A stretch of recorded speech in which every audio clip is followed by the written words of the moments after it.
प्रिय छात्रों नमस्कार। मैं डॉक्टर विद्यानिधि आचार्य। मैंने स्वर संधि, व्यंजन संधि और विसर्ग संधि आपको पढ़ाया था, लेकिन उनमें से एक संधि छूट गई थी।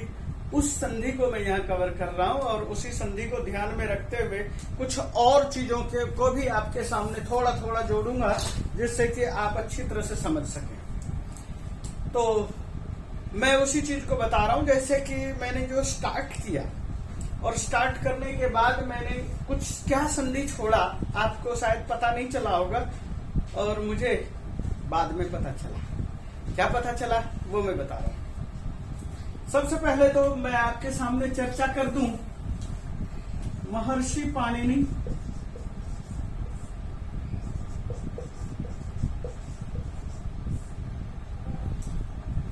महर्षि पाणिनि के विषय में मैंने जो है 550 लिखा था ईसा पूर्व। इसे 550 की जगह 700 ईसा पूर्व पढ़ा जाए। और उसके बाद महर्षि पाणिनि के बाद दूसरे नंबर पे जो महान वैयाकरण हुए हैं उनका नाम था कात्यायन। महर्षि पाणिनि ने सूत्र लिखे। कात्यायन का दूसरा नाम था वररुचि और वररुचि ने वार्तिक लिखे। और वररुचि के बाद तीसरे नंबर पर ये जो है महर्षि ये पाणिनि से लगभग 300 साल बाद पैदा हुए।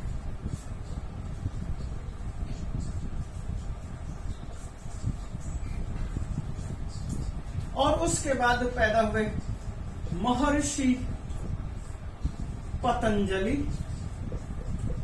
और पतंजलि जो है लगभग इनसे 200 साल बाद पैदा हुए।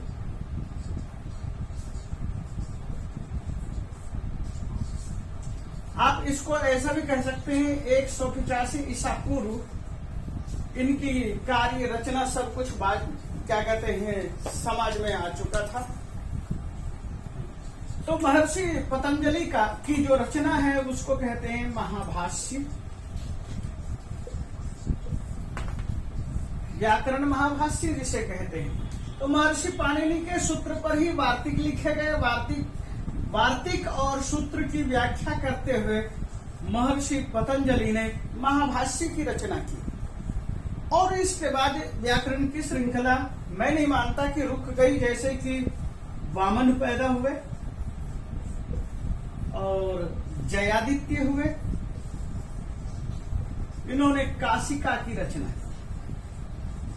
इन्होंने भी महाभाष्य और पाणिनि के ही सूत्रों की व्याख्या की, लेकिन उसको एक संक्षिप्त रूप दिया गया, बहुत ही संक्षिप्त किया गया, जिससे कि सब तक पहुंच सके। अब सिचुएशन ये है कि धीरे धीरे उसको कम से कम किया जाए, इस दृष्टिकोण से आगे चलते चले गए। और उसके बाद जो है एक विद्वान हुए हैं जिसको कि हम कहते हैं वरदराज। वरदराज ने लघु सिद्धांत कौमुदी की रचना की।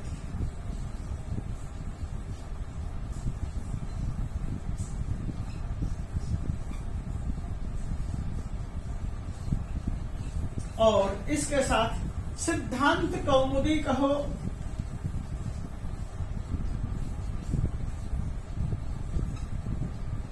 मध्य सिद्धांत कौमुदी कहें, ये इन चीजों की इन्होंने रचना की। जब हम इससे थोड़ा सा आगे बढ़ते हैं तो विद्वान आते हैं, नहीं, लघु सिद्धांत कौमुदी के बाद ये सिद्धांत कौमुदी की बात करेंगे तो लघु सिद्धांत कौमुदी में नाम आता है भट्टोजी दीक्षित। इस तरह से जो है हमारे व्याकरण शास्त्र का अथाह सागर बढ़ता चला गया। और मैं नहीं समझता कि ये यहीं पर रुक गया, क्योंकि इसके बाद मनोरमा लिखा गया, व्याकरण मनोरमा, प्रौढ़ मनोरमा, व्याकरण भूषण सार, स्फोटवाद और अनेक तरह के वाद और चलते चले गए और बहुत सारी रचनाएं हुई। केवल पाणिनि की किताबों में। अब मैं ये बात करता हूं, पाणिनि ने जो भी सूत्र रचना की थी, प्रत्याहार, प्रत्याहार का मतलब संक्षिप्तीकरण, जैसे कि हमने कहा इको यणची, इक क्या है, तो मैंने शुरू में बताया था वर्णमाला बताते हुए, तो मैं उसको फिर से ये कह दूं, अ ई उ न री ऋक। अब यदि हम यहां से ई से शुरू करते हैं और ये जो प्रत्याहार है दूसरा सूत्र, तो इक हो गया। यन क्या है, य व र ल, लन सूत्र में न आता है, तो इको यन, ये चीज यन हो गया। अची क्या है, सारे के सारे स्वर आ गए हैं, ऐ उन से ए औच तक, ऐ उन रिल रि ए औंग, ऐ औच, इस तरह से जो है अ से लेकर च तक सारे के सारे स्वर, यानी कि 4 सूत्र, ये सारे के सारे स्वर आ गए।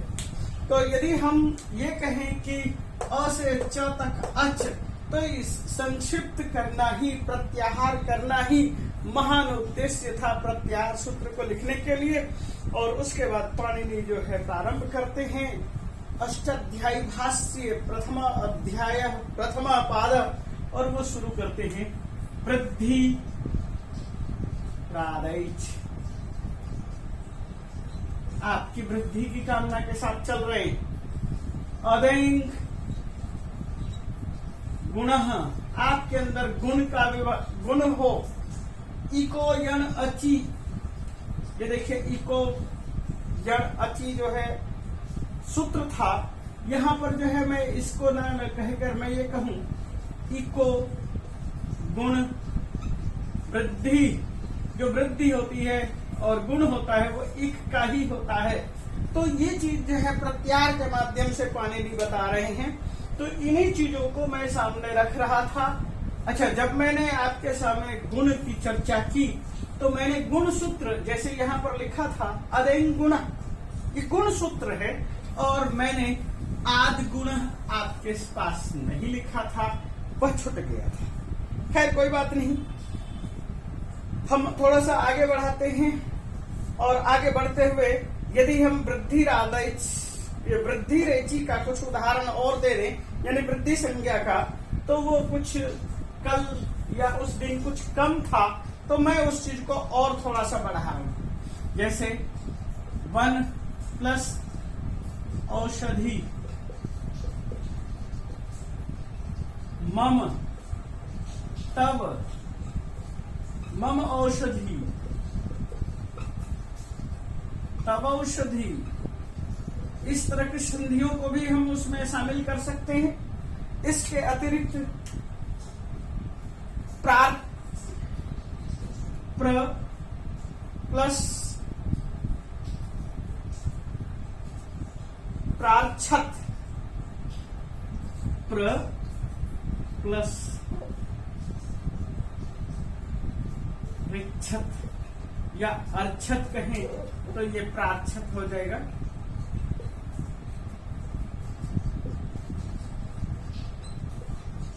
इसी तरह से जल प्लस औघ, जलौघ,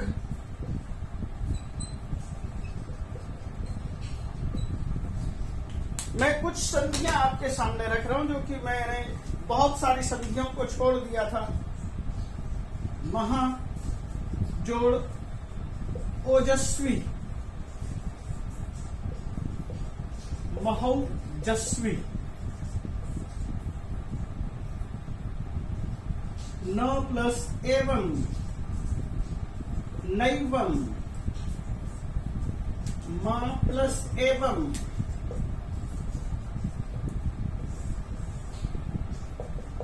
मैवम।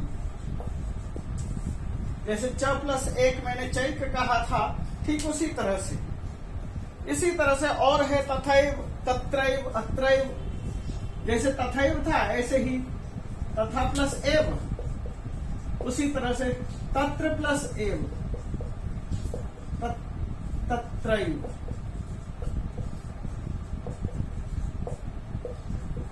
अत्र प्लस ए। इस तरह के आपको उदाहरण और मिल जाएंगे। ये सारे वृद्धि संधि के ही उदाहरण हैं। ऐसे ही और भी होते हैं, स्वैरम, प्रारणम, इस तरह के शब्द होते हैं। तो ये था वृद्धि संधि के कुछ उदाहरण जो कि बहुत कम दिए थे, तो मैंने सोचा कि चलो थोड़ा सा और बढ़ा दिए जाएं। ठीक उसी तरह से अयादि संधि के भी बहुत सारे उदाहरण देने चाहिए थे। तो अयादि संधि एचो यवायावः, गुरु प्लस आदेश, गुरुवादेश, ये हमें उदाहरण देना चाहिए था। छात्र प्लस अंश, या सॉरी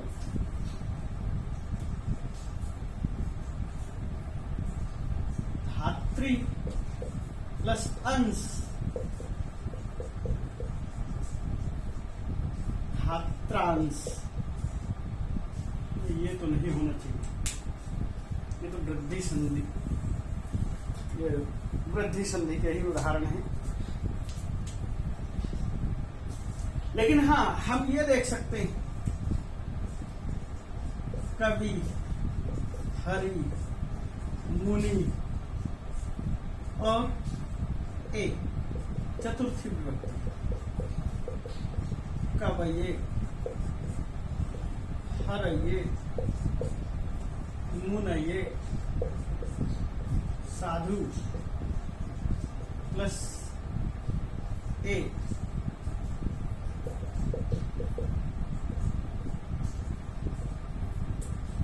साधवे, गुरु प्लस ए, ये चतुर्थी विभक्ति का ए है। चतुर्थी विभक्ति में ये उदाहरण मिलते हैं। गुरवे, ये सारे उदाहरण मिलेंगे। इन उदाहरणों को भी हमें भूलना नहीं चाहिए।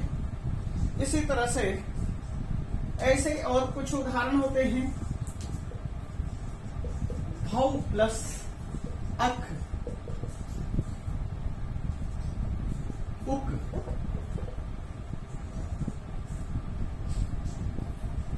भावुक।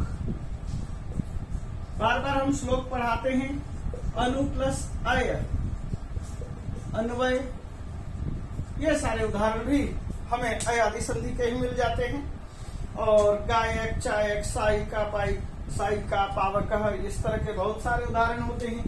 लेकिन मैंने जो संधि छोड़ दी थी, कहो या ध्यान से उतर गया और मैं आगे बढ़ गया, वह संधि थी जैसे कि मैंने आपके सामने एंग पदांतादति, पूर्व रूप संधि के बहुत सारे उदाहरण आपके सामने रखे। जैसे कह प्लस अत्र,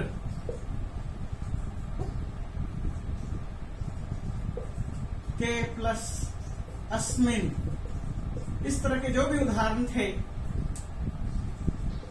हरे प्लस अत्र, तो ये जो उदाहरण थे, मैंने विसर्ग को ओ बनाया या ए है, इसके आगे भी जो भी पोजीशन है, इधर भी ए के बाद जो पोजीशन है, क्योंकि यहाँ एंग कहा गया है, चाहे वो ए हो या ओ हो, एक ओंग जो कहेंगे, ए ओंग से एंग प्रत्यय लिया गया है। तो ये जो भी चीज है, तो इसके बाद जो अ है उसको हटा देने के लिए कहा गया था, और हटाने के बाद कि ये मिल न जाए, इसलिए एक अवग्रह यहाँ पर आपके सामने रखने के मैंने बहुत सारे उदाहरण आपके पास रखे थे पूर्व संधि के। तो उस चीज को मैंने अभी थोड़ा सा हल्का दोहरा दिया, और उससे आगे जो संधि हमसे छूटी थी, उस संधि को मैं आपके सामने रख रहा हूं। वो संधि है एंगी पर रूपम, पर रूप संधि। ये जो पर रूप संधि मैंने बोर्ड पर लिखा था, लेकिन मेरे से छूट गया। इसलिए मुझे ये संधि दोबारा से आपको बतानी पड़ रही है। और इस संधि में क्या होना था, उप ओषति प्र एजते, इस तरह के उदाहरण है। उपोषति प्रेजते, अब प्लस ए ही, इनका रूप क्या बनेगा, अ और ओ को मिलने के बाद ये जो है पर रूप रहेंगे, ये रहेंगे, और इसके अंदर जो अ है उसको हटा दिया जाएगा या उसका लोप हो जाएगा, ये कहो। इसलिए ये हो जाएगा उपोषति। इसलिए कहा गया है पर रूपम, पर वाले रूप को हम मानेंगे, पूर्व वाले रूप को नहीं मानेंगे। ये चीज है उपोषति प्रेजते और अवेही। ये उदाहरण थे, ये उदाहरण थोड़े महत्वपूर्ण थे। और इसके अलावा भी कुछ उदाहरण और भी आता है, वो उदाहरण भी मैं आपके सामने देता हूं। इसमें ये प्रोषति प्र प्लस औषति भी कर सकते हैं। इसके बाद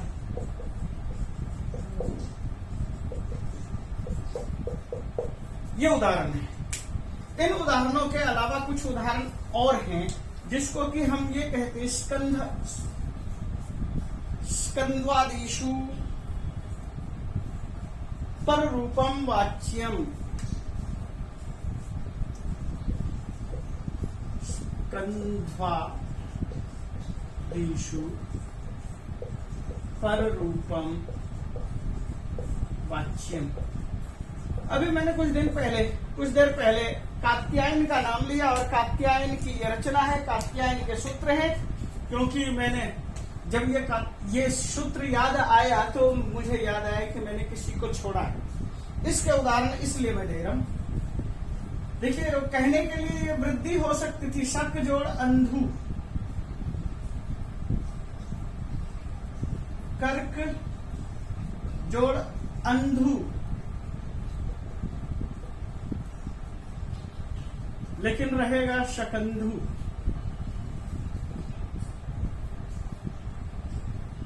करकंधु। इस तरह के 3-4 उदाहरण मिलेंगे। शकंधु है, करकंधु है और मार्त प्लस अंड, मार्तंड।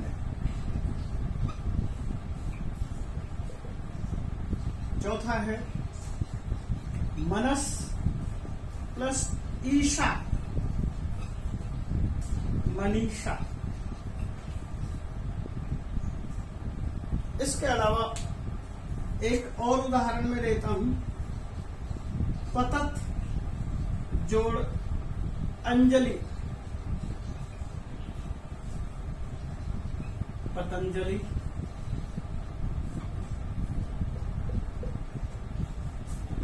मुझे इस सूत्र ने और इस उदाहरण ने दोबारा से संधि को बताने के लिए मजबूर किया, इसलिए मैंने इस संधि को आपके सामने रखा। ये रखना बहुत जरूरी था। इस चीज को रखने के बाद मैं थोड़ा सा एक और प्रकृति भाव के कुछ शब्द मैं रख रहा हूं, और वो प्रकृति भाव के जो सूत्र होंगे वो कौन से होंगे और क्या चीज होगा, इस संधि को देखने के बाद प्रकृति भाव को भी देख लीजिए। ये जो चीज मैं बता रहा था अभी तक, स्वर संधि के ही स्वरूपों को ही मैं आपके सामने रख रहा था। तो प्रग्रह्य भाव होता है, क्या होता है, या यहां कहेंगे प्रकृति भाव। प्रकृति भाव का मतलब है जैसा है उसे वैसा ही छोड़ दो।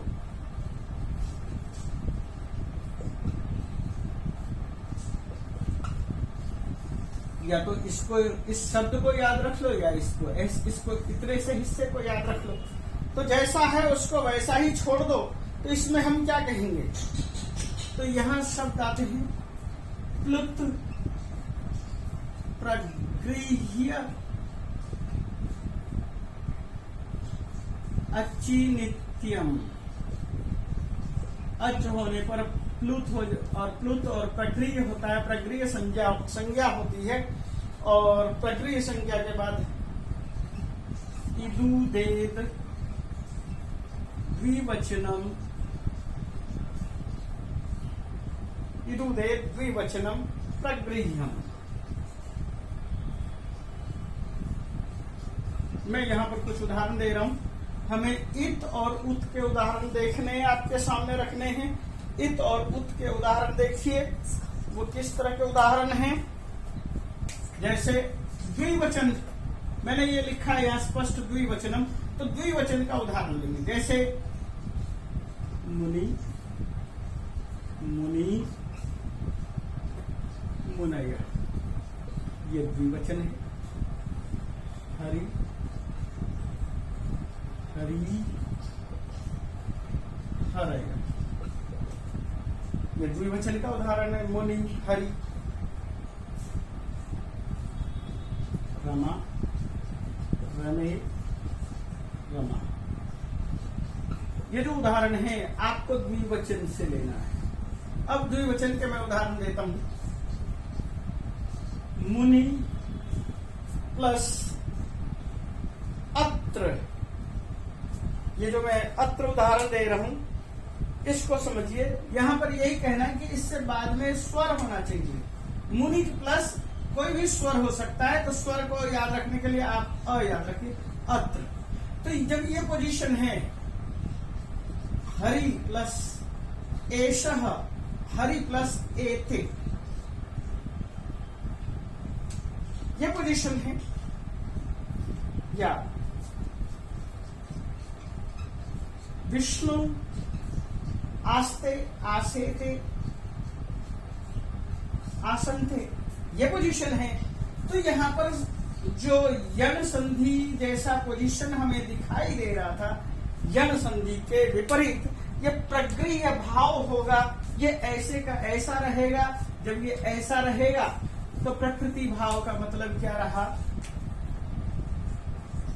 मुनि, अत्र, ये ऐसे ही लिखा हुआ रह जाएगा। हरि प्लस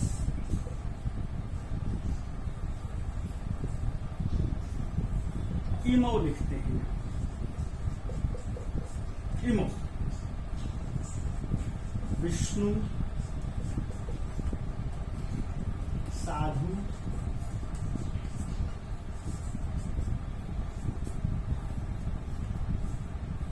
साधु, आस्ते, आसेते, इयम, इदम, इमौ। इस तरह के जब भी हम प्रयोग करेंगे तो यहाँ पर ये जो केवल प्लस का जो चिन्ह है हटा देंगे, इसको ऐसे का ही ऐसा रख देंगे। इसी चीज का नाम है प्रकृति भाव। जो जैसा है उसको वैसा ही रखें। तो हमने इस तरह के उदाहरण देखे हैं। इस तरह के उदाहरण बहुत सारे होते हैं और मैं ये समझता हूं कि मैंने इसके अलावा बहुत सारे शब्दों को कवर किया था। और विसर्ग संधि में जो सत्व कहो या रुत्व कहो, ये जो संधि थे, इनके उदाहरण में से देने को मैंने पर्याप्त दिए थे। फिर भी मैं थोड़े से और उदाहरण आपके सामने रखता हूं। अब मैं यहाँ पर बोलकर नहीं रखूंगा, केवल आपको दिखाता हूं।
तो इस तरह से बच्चों मैंने ये केवल चित्र इस लिए दिखाए क्योंकि इन संधियों के पदों को मैंने आपके सामने रखा था, इन संधियों को रखा था, लेकिन थोड़े से 2-4 संधि और आगे बढ़ जाए तो कोई दिक्कत नहीं, इसलिए मैंने एक पुस्तक से कुछ संधियों के कलेक्शन को आपके सामने रखा। इसका मकसद केवल ये था कि संधियां आपके पास अधिकतम पहुंचे और आप जब उन चीजों को बार बार पढ़ेंगे, कई बार पढ़ेंगे, बहुत बार पढ़ेंगे, तो आपके दिमाग में एक मानसिकता बन जाएगी, एक अच्छी मानसिकता बन जाएगी और उसके बाद आपको लगेगा कि ये सारी संधियां सरल है और हमें आती है। और इसी के साथ मैं आपको यहाँ पर धन्यवाद कहूंगा कि आपने उन संधियों को देखा था और इन संधियों को भी देखेंगे और आगे इसको सब्सक्राइब कीजिए जिससे कि आपके पास और भी वीडियो आते रहें। धन्यवाद।